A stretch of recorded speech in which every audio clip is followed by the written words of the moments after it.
जय हिंद दोस्तों, आप देख रहे हैं हेमेंद्र एकेडमी। आज के जो टॉपिक में देखने वाले हैं आपके एग्ज़ाम जो 6 सितंबर 2026 को हो रहे हैं सीटेट के लिए। इसमें सीडीपी का एक पार्ट आता है। आप देखना सीडीपी के जो सिलेबस है उसमें कि बाल केंद्रित एवं प्रगतिशील शिक्षा, तो इससे संबंधित कम से कम 1 या 2 प्रश्न तो आते हैं आपके एग्ज़ाम में। आज हम 30 महत्वपूर्ण प्रश्नों को देखेंगे। काफ़ी इंपॉर्टेंट है, आप इसे शुरू से लेकर अंतिम तक जरूर देखें। अगर आप हमारे चैनल पर नए हैं तो चैनल को सब्सक्राइब कर देना और बेल आइकन को जरूर दबा देना। दोस्तों, कई लोग जो है वीडियो तो देखते हैं लेकिन बेल आइकन को नहीं दबाते। कम से कम आप सभी से निवेदन है, बड़ी मेहनत से एक वीडियो बनता है, तो कम से कम आप ना जब भी नए हो अगर वीडियो पर तो चैनल को जरूर सब्सक्राइब कर देना और बेल आइकन को जरूर दबा देना। ठीक है, चलिए चलते हम वीडियो की तरफ।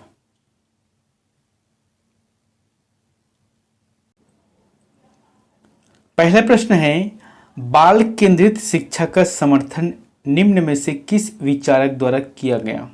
बताना है हमको ऐसे कौन से विचारक हैं जिन्होंने बाल केंद्रित शिक्षा का समर्थन किया।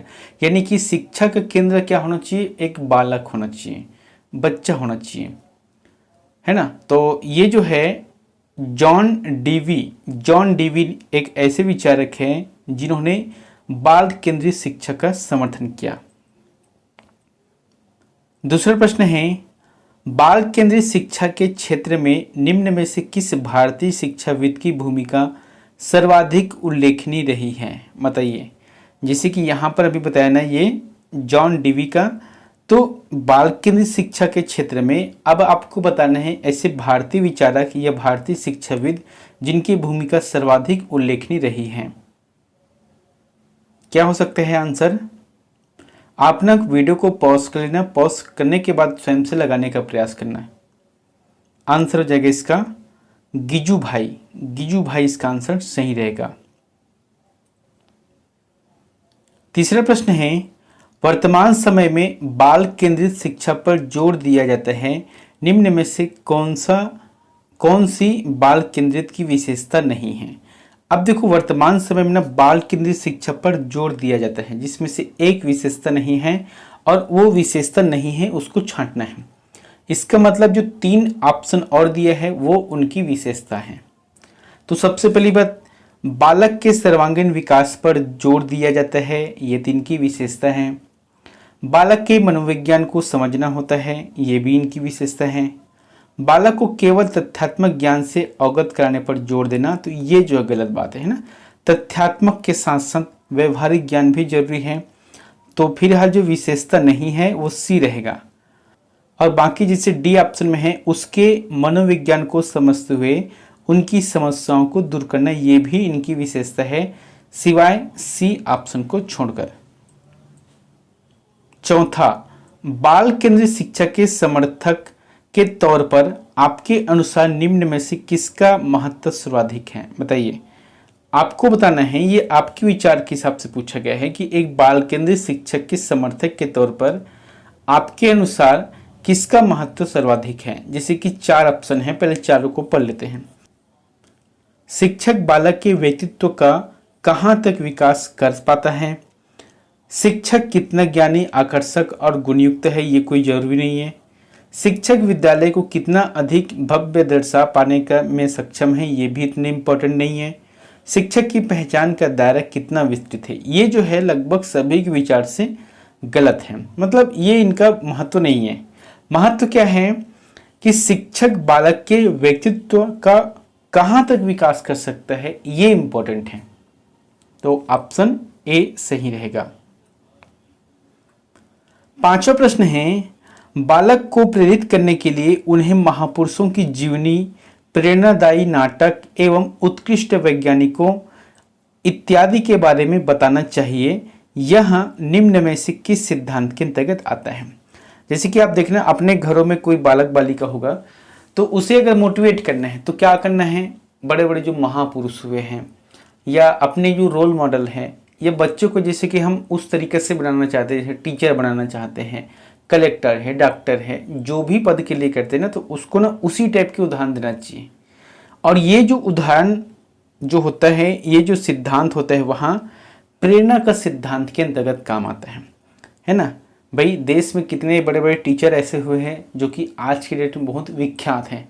बच्चे को उस तरीके से ज्ञान देना चाहिए ताकि वो बच्चे उसी प्रकार से वहाँ बन सकें। कलेक्टर बनना है, आईपीएस बनना है या अपने राज्य का सिविल सर्वेंट काम करना है, तो ये सभी जो है उनके आदर्श होना चाहिए और उसे ही प्रेरणा के तौर पर उपयोग करना चाहिए। ठीक है, तो ए ऑप्शन इसका सही रहेगा। छठवां प्रश्न है, जॉन डीवी द्वारा समर्थित लैब विद्यालय के उदाहरण हैं। तो जॉन डीवी द्वारा समर्थित लैब विद्यालय के उदाहरण हैं फैक्ट्री विद्यालय या प्रगतिशील विद्यालय या पब्लिक विद्यालय या सामान्य विद्यालय। दोस्तों लैब विद्यालय ये जो होता है ना प्रगतिशील विद्यालय है, यानी कि ये प्रगतिशील विद्यालय की एक पहचान है लैब विद्यालय। सातवां प्रश्न है, एक बाल केंद्रित कक्षा में बच्चे सामान्यतः सीखते हैं। बताओ, बाल केंद्रित नाम से स्पष्ट है एक ऐसा क्लास जिसमें बालकों को ध्यान में रखकर शिक्षा तैयार किया जाता है। बालक मतलब बालक और बालिका दोनों के लिए। तो दोस्तों इसका आंसर रहेगा बच्चे सामान्यतः सीखते हैं। क्या होता है, व्यक्तिक और सामूहिक दोनों रूप में, व्यक्तिक और सामूहिक दोनों रूप में यहाँ सीखते हैं। ए ऑप्शन सही रहेगा। आठवां प्रश्न है, बाल केंद्रित शिक्षा के पाठ्यक्रम के संदर्भ में निम्न में से कौन सा कथन सही नहीं है। बताओ, निम्न में से कौन सा कथन सही नहीं है। ऑप्शन यहाँ पर चारों है, इसको हम पहले पढ़ते हैं। क्या प्रश्न है कि बाल केंद्रित शिक्षा के पाठ्यक्रम के संदर्भ में कौन सा कथन सही नहीं है, गलत को छांटना है। पहला ऑप्शन क्या है, पाठ्यक्रम का विकास व्यक्तिगत भिन्नताओं, प्रेरणाओं, मूल्यों और सीखने के सिद्धांतों के मनोवैज्ञानिक ज्ञान के आधार पर किया जाना चाहिए। तो ये बात सही है। ठीक है, इस आधार पर पाठ्यक्रम तैयार होना चाहिए। दूसरा है, पाठ्यक्रम बनाने में शिक्षक यह ध्यान रखता है कि शिक्षार्थी की और समाज की क्या आवश्यकता है और सीखने की कौन सी क्रियाओं में से आवश्यक है सर्वोत्तम रूप से पूर्ण हो सकती है। ये भी इम्पोर्टेंट है एक पाठ्यक्रम तैयार करने के लिए। पाठ्यक्रम बनाते समय शिक्षक की आवश्यकताओं एवं विद्यालय में उपलब्ध सुविधाओं का ध्यान रखना चाहिए। तो ये गलत बात है। ठीक है, और इसी को हमको छांटना है। क्या है, विशेषता नहीं है या कौन सा कथन नहीं है। तो सी ऑप्शन रहेगा। भाई मान जाए आपके पास पाठ्यक्रम तैयार करने के मौका मिलते हैं तो आपके विद्यालय में टीचर नहीं है या टीचर है तो उस विषय का नहीं है, या है तो आप उस विद्यालय में जो सुविधा है उस हिसाब से तैयार करोगे, तो ऐसा नहीं हो सकता। तो बाल केंद्रित शिक्षक में ए, बी और डी ऑप्शन सही रहेगा, जिस पर उसको केंद्रित रख के पाठ्यक्रम तैयार किया जाता है। लेकिन जो सी ऑप्शन है इनका हमको चयन करना है क्योंकि यह कथन सही नहीं है। प्रोजेक्ट प्रणाली का प्रयोग निम्न में से किस शिक्षा पद्धति के अंतर्गत किया जाता है। बताओ, प्रोजेक्ट प्रणाली का प्रयोग निम्न में से किस शिक्षा पद्धति के अंतर्गत किया जाता है। आंसर क्या रहेगा, प्रगतिशील शिक्षा है ना, प्रगतिशील शिक्षा इसका आंसर सही रहेगा। प्रगतिशील शिक्षा के अंतर्गत बालक के आत्मानुशासन के विकास के लिए किस बात पर जोर दिया जाना चाहिए। बताओ, किस बात पर जोर दिया जाना चाहिए, क्या हो सकता है। भाई आप प्रगतिशील शिक्षा तैयार कर रहे हो, बालकों में जो आत्मानुशासन के विकास के लिए आपको बालकों को उत्तरदायित्व तो देना चाहिए, उत्तरदायित्व की भावना का विकास करना चाहिए। कभी कभी आप देखना, जब तक आप किसी व्यक्ति को उत्तरदायित्व नहीं दोगे तब तक वह किसी काम की महत्व को नहीं समझता। ऐसी स्थिति में उसको उत्तरदायित्व दो, उसको जो है जवाबदेही दो कि आपको इस काम को अकेले करना है और कंप्लीट करके दिखाना है। तो ये क्या है, उत्तरदायित्व है, और यही इसका ऑप्शन रहेगा बी नंबर का। निम्न में से किस प्रणाली के अंतर्गत बालकों के विश्लेषण एवं पर्यवेक्षण पर बल दिया जाता है। बताइए, निम्न में से किस प्रणाली के अंतर्गत बालकों के विश्लेषण एवं पर्यवेक्षण पर बल दिया गया है। क्या रहेगा, मोंटेसरी शिक्षा प्रणाली, मोंटेसरी शिक्षा प्रणाली पर बल दिया है। बच्चों में आलोचनात्मक सोच एवं तार्किक कौशल का विकास होता है, इसे पर्यवेक्षण पर बल दिया गया है। बताओ भाई, जैसे कि कोई भी बच्चा है, अब उसमें सोच है, तो कई बार सोच जो तार्किक होता है, कई जो है सकारात्मक होता है, कई बार जो है नकारात्मक होता है। तो ये जो सोच के जो कौशल का विकास होता है, इससे पर्यवेक्षण पर बल दिया गया है। तो आंसर रहेगा मानवतावादी शिक्षा प्रणाली पर, है ना। मानवतावादी शिक्षा प्रणाली पर इसे बल दिया गया है। सर्व शिक्षा अभियान की शुरुआत किस वर्ष हुई? ये प्रश्न काफी इंपॉर्टेंट है, आप इसे स्टार मार्क लगा लो। कई बार एग्जाम में पूछा गया है कि सर्व शिक्षा अभियान की शुरुआत किस वर्ष से हुई? 2000 और 2001 इस समय हुए थे। अच्छा, इस समय के तत्कालीन प्रधानमंत्री कौन थे? अटल बिहारी वाजपेयी जी थे। शिक्षा का अधिकार अधिनियम 2009 के संदर्भ में निम्न में से कौन सा कथन सत्य है? दोस्तों यहाँ पर ना 3 कथन दिया है, इसमें से छांटना है कौन सा कथन सत्य है। जैसे कि मैंने बताया था, शिक्षा का अधिकार अधिनियम लगभग शायद पिछले वीडियो में है। ये जो एक्ट है 2009 में, है ना, इसे लाया गया था। इसके हिसाब से भारत के 6 से 14 वर्ष की आयु वर्ग के सभी बच्चों को मुफ्त एवं आधारभूत शिक्षा उपलब्ध कराना अनिवार्य है। तो ये सही है। बच्चों से किसी प्रकार से शुल्क नहीं लिया जाएगा और ना ही शुल्क की वजह से शिक्षा से वंचित होगा। तो ये भी सही है। यदि 6 वर्ष से अधिक आयु का कोई भी बच्चा किन्हीं कारणों से विद्यालय नहीं आ पाता है तो उसे शिक्षा के लिए उसकी आयु के अनुसार उचित कक्षा में प्रवेश दिया जाए। देखो यहाँ पर होता क्या है, जैसे कि 6 वर्ष से 14 वर्ष तक निःशुल्क शिक्षा है। 6 वर्ष में पहली क्लास ज्वाइन करता है बच्चा। मान लो जो है उनका एज 8 वर्ष है। अब बच्चे जो है पहली क्लास ज्वाइन नहीं करना चाहता, तो इसके लिए सुविधा है कि उनके उम्र के हिसाब से, जैसे कि 6 वर्ष में फर्स्ट क्लास है, 7 वर्ष में क्या है, 7 वर्ष में सेकंड क्लास है, 8 वर्ष में थर्ड क्लास है, तो उसे थर्ड क्लास ज्वाइन कराना चाहिए। तो यहाँ पर तीनों ऑप्शन सही हैं, जो कि डी ऑप्शन में रहेगा। निःशुल्क एवं अनिवार्य शिक्षा का अधिकार 2009 में अनिवार्य शब्द का अर्थ है। बताओ अनिवार्य का मतलब क्या होता है? अनिवार्य का मतलब क्या होता है?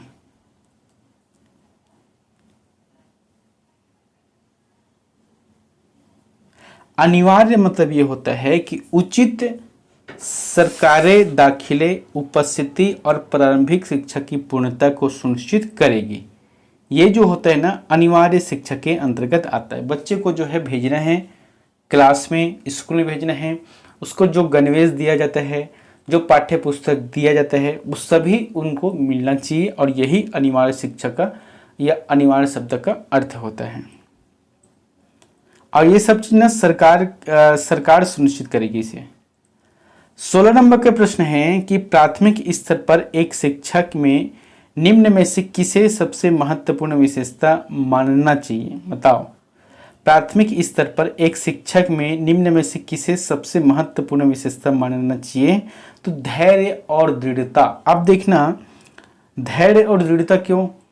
प्राथमिक स्तर पर जो बच्चे होते हैं बहुत ही छोटा छोटा होते हैं, उनको जो है पढ़ाना सबसे मुश्किल का काम है। भाई आप तो 6वीं से 10वीं 12वीं कॉलेज का सब पढ़ा लोगे, क्योंकि बच्चे समझदार होते हैं। लेकिन छोटे से बालक जो होते हैं उसमें ना समझ है, ना क्या है, ना कुछ भी है, उसको पता नहीं है। बस उसको धैर्य पूर्वक कंट्रोल करके रखना है और अपने ज्ञान के माध्यम से उस बच्चे में ज्ञान का प्रवाह करना है, यानी कि उसे शिक्षा देना है। तो ये जो होता है ना, सबसे चैलेंजिंग पार्ट जो होता है वह प्राथमिक स्तर के टीचरों में देखने को मिलता है। ठीक है, तो आंसर बी रहेगा। शिक्षण से अधिगम पर बल देने वाला परिवर्तन हो सकता है। बताओ शिक्षण से अधिगम, अधिगम मतलब सीखना, ज्ञान प्राप्त करना, जानना है। तो शिक्षण से अधिगम पर बल देने वाला परिवर्तन हो सकता है तो बाल केंद्रित शिक्षा पद्धति अपनाकर, है ना, बाल केंद्रित शिक्षा पद्धति अपनाकर। सीबीएसई द्वारा अपनाए गए प्रगतिशील शिक्षा के प्रतिमान में बच्चों का समाजीकरण जिस प्रकार से किया जाता है उससे अपेक्षा की जा सकती है कि, बताओ, उससे अपेक्षा की जा सकती है कि वे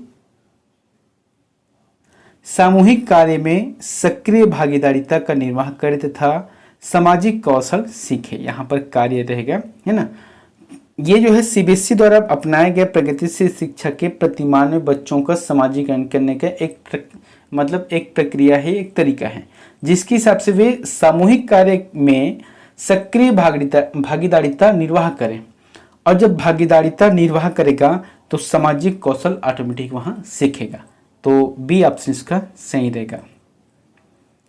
प्रगतिशील शिक्षा के संदर्भ में निम्न में से कौन सा कथन जॉन डीवी के अनुसार समुचित है? बताइए, जॉन डीवी के अनुसार समुचित है।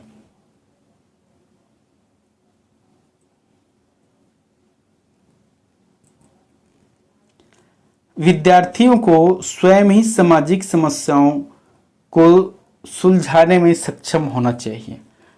ये जो है जॉन डीवी के अनुसार समुचित है।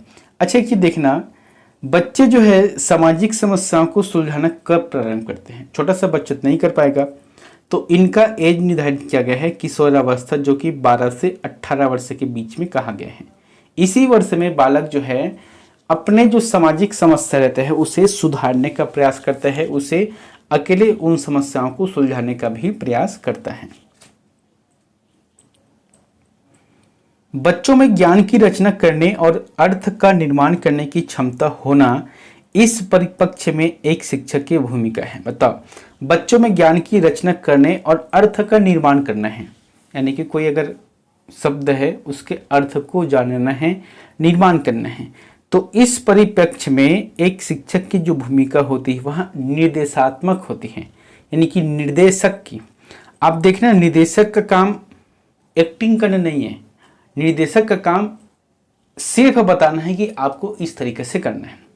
उसी प्रकार के जो टीचर होते हैं वह बच्चों में अगर ज्ञान की रचना करना है या उसके अर्थ का निर्माण करना है तो टीचर जो है उसे डायरेक्ट तौर पे नहीं बताएगा, आप उसे एक निर्देश करो, एक हिंट दो, एक करने का तरीका बताओ, फिर जो है बच्चे उसी पर अप्लाई करेगा और वहां कर लेगा। तो ये ना एक तरीका होता है। निम्न में से कौन सा विकल्प प्रगतिशील शिक्षा का सबसे अच्छा वर्णन करता है? बताओ, प्रगतिशील शिक्षा का सबसे अच्छा वर्णन करता है तो क्या रहेगा? मैंने एक दिन बताया था ना, करके सीखना। जो प्रयोगशाला विधि है, प्रयोगात्मक विधि है, ये सभी क्या है? करके सीखना है। परियोजना विधि है, सहयोग से सीखना है। इस सभी के माध्यम से प्रगतिशील शिक्षा सबसे अच्छा वर्णन करता है। B option. निम्न संरचनाओं में से शिक्षा का अधिकार अधिनियम 2009 किसकी वकालत करता है? बताओ दोस्तों कि शिक्षा का अधिकार अधिनियम 2009 किसकी वकालत करता है? मुख्य धारा शिक्षा की, कि एकीकृत शिक्षा की, या समावेशी शिक्षण की, या पृथक्करण की? क्या जाएगा बताओ?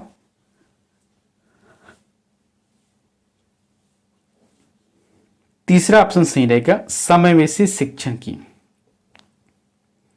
अगला, बाल केंद्रित शिक्षा शास्त्र की क्या विशेषता है? बताओ, बाल केंद्रित शिक्षा शास्त्र की क्या विशेषता है? बाल केंद्रित शिक्षा शास्त्र में बच्चों के अनुभव, बच्चों के ज्ञान, बच्चों के व्यवहार, बच्चे के सामाजिकरण, इनको जो है प्राथमिकता देना है। भाई आप पढ़ा किसके लिए रहे हो? बच्चों के लिए। तो बच्चों को ही मेन केंद्रित करना है, मेन भूमिका में रखकर उसके दायरे को सिखाना है। यही इसका आंसर रहेगा, बच्चों के अनुभव को प्रमुखता देना है। अगला, एक प्रगतिशील कक्षा में व्यक्तिगत भिन्नताओं को किस प्रकार देखा जाना चाहिए? तो एक प्रगतिशील कक्षा में व्यक्तिगत भिन्नताओं को किस प्रकार देखा जाना चाहिए? आंसर रहेगा, अध्यापन अधिगम प्रक्रिया की परियोजना के लिए महत्वपूर्ण। ठीक है, अध्यापन अधिगम प्रक्रिया की परियोजना के लिए महत्वपूर्ण है। किसी प्रगतिशील कक्षा की व्यवस्था में शिक्षक एक ऐसे वातावरण को उपलब्ध कराकर अधिगम को सुगम बनाता है जो, बताओ, मान लो जब प्रगतिशील कक्षा की व्यवस्था करना है तो उसके लिए एक टीचर जो है एक ऐसा वातावरण का निर्माण करेगा जिससे उसमें जो शिक्षा है या अधिगम है उसे सुगम बना सके। तो इसके लिए होता है खोज को प्रोत्साहन देना। खोज को प्रोत्साहन देना, जैसे कि कोई बच्चा जो है खुद से प्रैक्टिकल करता है, कुछ नया आविष्कार करता है, तो उसको बढ़ावा देना चाहिए, उसको प्रोत्साहन देना चाहिए, तभी जाके वहाँ आगे बढ़ता है। तो डी ऑप्शन इसका सही रहेगा। प्रगतिशील शिक्षा के संदर्भ में निम्न में से कौन सा कथन सही है, बताओ। प्रगतिशील शिक्षा के संदर्भ में निम्न में से कौन सा कथन सही है।